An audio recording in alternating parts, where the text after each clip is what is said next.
right, day 7, and we'll wait for some people to get on before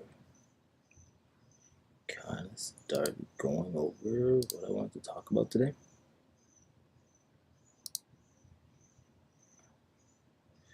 But before, I guess, since this is going out to the intranets at some point, 7 days, this is the 7th day that I've done a live video. Um, and you can see from yesterday, I said, oh, I think I got my setup. I was doing something and it hit me. I was like, this is the way I should do it.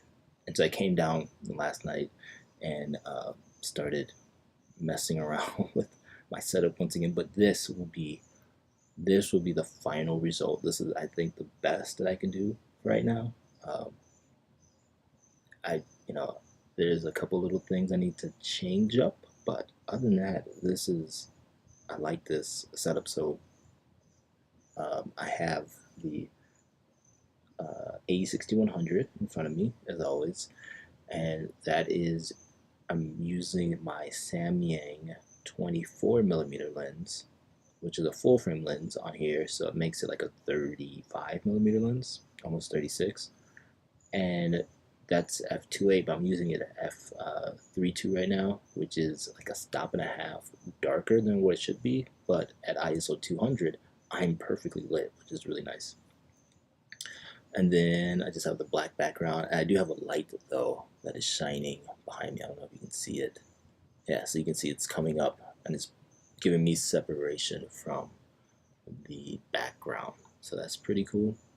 And then on Monday, hopefully I should be getting the new equipment that I purchased, which is just a stand. So right now I'm using a Joby GorillaPod, but I'm gonna get a stand, and it will be, the camera will be a little bit higher, but then I can raise my seat up back to normal, and then I'm getting a magic arm that will come off the stand, and a shotgun mic, so I can just come down, sit down, open it up, and start recording stuff, which will be nice. Kind of what I have set up on the other setup over here. Yeah, so this is gonna be, I think this is gonna be the look for the live videos, and probably even just regular videos too, because this is easy. I do a couple of Zoom calls a week, so this will be like the same setup for that, so that will be nice. And then I just have a computer over here, iPad down here where I can see comments and stuff, and then the camera's at eye level, so then I'm not looking up, or it just feels better looking into the camera like this. But yeah, day 7, the last day that I'll be doing the live streams for a little bit. One thing I want to do, I want to get better at having an idea what I'm going to talk about. Like that would help, and then kind of putting together more of a, not a show, but something better than just randomly getting on and talking. But today I do have, so I was thinking today, what is a good topic, and obviously with all the sales and everyone trying to get our money, what are some good investments that you can get today or over this weekend? Like, what are some actual good deals? And so, yeah, I figure I talk about that. Let's see if I can share. Let's see if I go over here, and then do this. There we go. So these deals are on Amazon. I will probably leave links below. Obviously, if you're watching this after this stream, they might not be relevant, but we'll see. The first one, though, memory cards. I mean, right now is a really good time if you need new memory cards to pick them up, because they're pretty cheap. So these are the cards that I use, the SanDisk ones. See right here. This is the 64 gigabyte one. I usually use 64 to 32 gigabyte memory cards, but right now you can get 128 and 256 cards, and they're pretty cheap. Like I use these Extreme cards, and it's $19. You know, that's because I have shot 4K, but if you don't need, like, if you're not shooting 4K, you're just shooting 1080p, you can get the whole, save a couple bucks and get these cards. But um, I think, you know, the Ultra cards are just fine. Like, I use them all the time, and these are good price, and these are things that, again, memory cards will last a little while, so you don't have to upgrade a memory card every year, right? You can get a memory card and be good. The next one is the micro SD cards. So these actually I use, and I'm gonna pick up the 400 gigabyte um, Ultra card because I use them in my Chromebook. So I have a Samsung Chromebook. I forgot which one. It's the one that flips, has a pin on it and stuff. And I use it as storage. So it comes with like 32 gigabytes of storage, but I will use these to supplement the storage. So, you know, in the before times when we would travel, I would bring my Chromebook and back up pictures and especially video to the Chromebook and to the SD card. And so right now I think I have a 256 in there, and I've been wanting to get a bigger one just because. And right now it's on sale, so I'll probably pick this one up. Um, and because it doesn't have to be fast, I'm not using it to shoot like right to videos or anything like that. But if you do have like a GoPro or something, right now would be a good time to pick up a memory card for your GoPro or any other action camera. The next one, which I think we all should get, is portable storage. And so for me, these aren't like ones that I would edit video off of or anything like that. These storage, these hard drives are just for backing up. So this is the one that I actually use. This 5 terabyte, my passport is what my Lightroom catalog lives on. So it just stays on there, and because, you know, once it's cataloged in Lightroom, I don't need a fast SSD to read my pictures off of. It can be like a spinning drive and a little slow. So that's what I use in here. 5 terabytes. This is $110. I think that's a pretty good price. There's another one from Seagate. It's 6 terabytes, but it's a USB 3.0 hub. So, and it's a little bit cheaper, but this is a desk mount one. So this Western Digital one is a one that's a smaller one that you can take with you. This one is one you need a power supply for, so it just sits on your desk. The other one, the one that I am going to get, is this 10 terabyte Western Digital hard drive. Again, for me, it's just about like what I call cold storage, meaning I can put stuff on there. If I need to access it, it doesn't, like, the speed doesn't matter. You know, if it's an SSD or a spinning hard drive, but I just want space. Like, I have, you know, we're all taking pictures and video, and the best thing you can do is get your pictures and video off your internal hard drive if you're using a computer, or even if you have a like an iPad or something.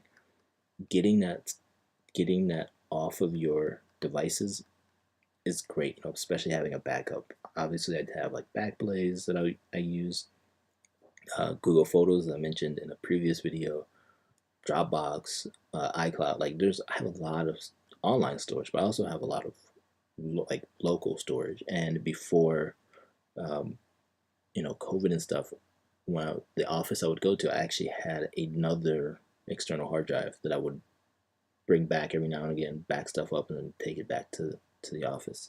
So I think you can never have enough hard drive storage, even if you don't. You know, 10 terabytes is, even for me, is a lot of space, but I could see, like, as these files get bigger, videos get bigger, pictures get bigger. You know, the new iPhone can shoot HDR video, so you want as much storage as you can, especially for like long-term archives type stuff. Next up, these next two things are docking stations. So the trend with a lot of computers now is you're getting less ports, especially like the new MacBook Air Pro and Mac Mini. So you need something to kind of um, expand that and give you more ports. The one that I use, they don't sell anymore, and is, to be honest, not the greatest. But these two here are actually really cool, and this one I like because you can put an M.2 SSD in here, so you could expand your storage again. Like you could put like a 2 terabyte uh, SSD in here, and now when you plug in your, like for me, I'm pretty sure I'm gonna get the MacBook Air, right? I could plug this in to my MacBook Air, and now I have an extra 2 gigabytes of storage every time I plug this in. And again, it would just be cold storage, or I could put video files that I'm working on, that kind of stuff, onto this. But also, it's going to give me USB ports, Ethernet port, HDMI port, and also, it's be nice if I could just plug it in, and it will also charge the MacBook Air. Anker also sells one. There's a little bit more, but they have there's a USB-C Gen 2 type of port. I mean, all these, the crazy part with all these docks and like USB-C is it's still changing. It's USB-C is kind of a nightmare trying to explain what it is, because this one port can look the same, but it could be 2 or 3 different ports, right? You just have your standard USB-C, USB-C Gen 2, USB-C Gen 3, or now I think it's like, now they have like Gen 4, which is faster, whatever. Really, what these things are is just giving you expanded ports, especially on these, like I said, these newer computers that don't have some of these ports. You need this, and so one of these two is a good pickup. I would say that this one right now is a pretty good pickup because it is on a Lightning deal, and you get that SSD hard drive like space in there, so you could put more. You could expand your storage essentially. And then the last three are cameras, because it's a show that I like talking about cameras. The first one is the ZV-1 from Sony. This camera really intrigued me, and I've had to show great restraint on not getting this camera. It's a great little point and shoot camera with a 1-inch sensor. So it's going to be a really, like, if you want something really small and light, really compact, this is a camera that I would highly recommend. Flip out screen, so if you want to take self pictures or video, you can. It has a really good mic built into it. You even get a windscreen, so you don't need an external mic. The one problem that I've seen, and the one main reason why I really haven't gotten it, is because it's not, the lens isn't that wide. So if you're not gonna, if you want to use this for doing like vlogging or something like that, it may not be the greatest. But if you're gonna do what I'm doing, like set up a camera, talking head type of stuff, and you want to show off a product, this little camera is probably your best bet. It's pretty affordable. $700, not cheap, but it's not terribly expensive. It has a mode that's pretty cool. I think it's called like product show mode. So you can hold something up. Let's say I want to show you this. I could hold it up in front of the camera. It will switch from my face over to this device. Here, I have to put my hand in front of my face, and then I can show you. But as soon as I do take it away, it'll find my face again. Well, it will do that too, but you don't have to do the whole hand trick. You can just hold it up. It will snap to focus, and then when you pull it away, it will go back to your face. Really cool. I wish it was on like this camera, the A6100, or some of their other DSLR cameras. Or I wish other manufacturers put that in, like Canon, Nikon. Well, Nikon's in some trouble, but Canon or Sony, Panasonic, Olympus. Like, I wish somebody else would do that. So, but other than that, like, other than like not having a really wide angle lens for if you're like holding it out in front of you, it's a great camera for starting a YouTube channel, especially if you're doing any kind of Zoom calls, or if you're in education and you're a teacher. Having a really good camera right now is probably your best bet. Webcams are great, but they're not the greatest, and so having something like this would be a really good option. Next is the A7 II. This is the one I purchased. You can see January 20th. I bought this thing with the 28-70 lens. Great kit lens. The only reason why I got rid of it is because I have this 28-200 on here, but I still love this camera, still recommend this camera. Yes, it's 5 years old, but just because, I think I've talked about this multiple times, just because the camera is old doesn't mean that it is not good. And so I still think this camera is a great value, especially if you want to get into full frame. I have a video coming on that about full frame versus not full frame and what I'm starting to think about full frame cameras. But if you are in the market for a full frame camera, A7 II is great. I've even looked at getting the A7R2 at one point, and even the A7S II for this type of work. But at the end of the day, I was like, this camera's still wonderful, and I use it for pictures and photography, and it's great. So I highly recommend this camera, especially with that kit lens. It's just a killer kit lens. If you do want just a body only, you can pick it up, and it's I think like $100. Yeah, it's $100 cheaper. So you might as well get the kit lens if you can swing it. Um, yeah, the A7 II is weather seal, so it is a great camera. And thanks for the comment. Appreciate it. And then the one camera that I would say not to get right now is the Sony's A6000.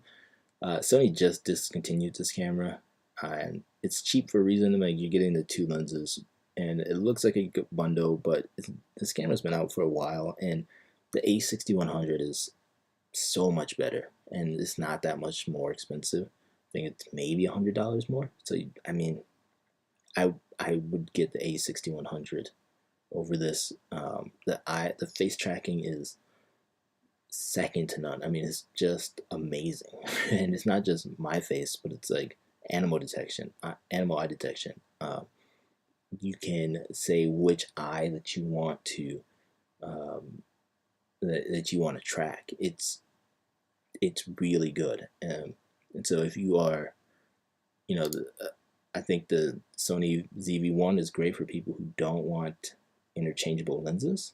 But if you do want an interchangeable lens and you don't want to go to full frame, the A6100 is a great choice, but not the A6000. This is not a good choice. A6100, or I mean, like I said before, the A7 II is the same price as this A6000, and you get the 28 to 70 kit lens. That's a better deal. I mean, in all honesty. Um, so yeah, I would say don't get the A6000. It is a good camera. It's been around for a long time, but I think it's reached the end of its life.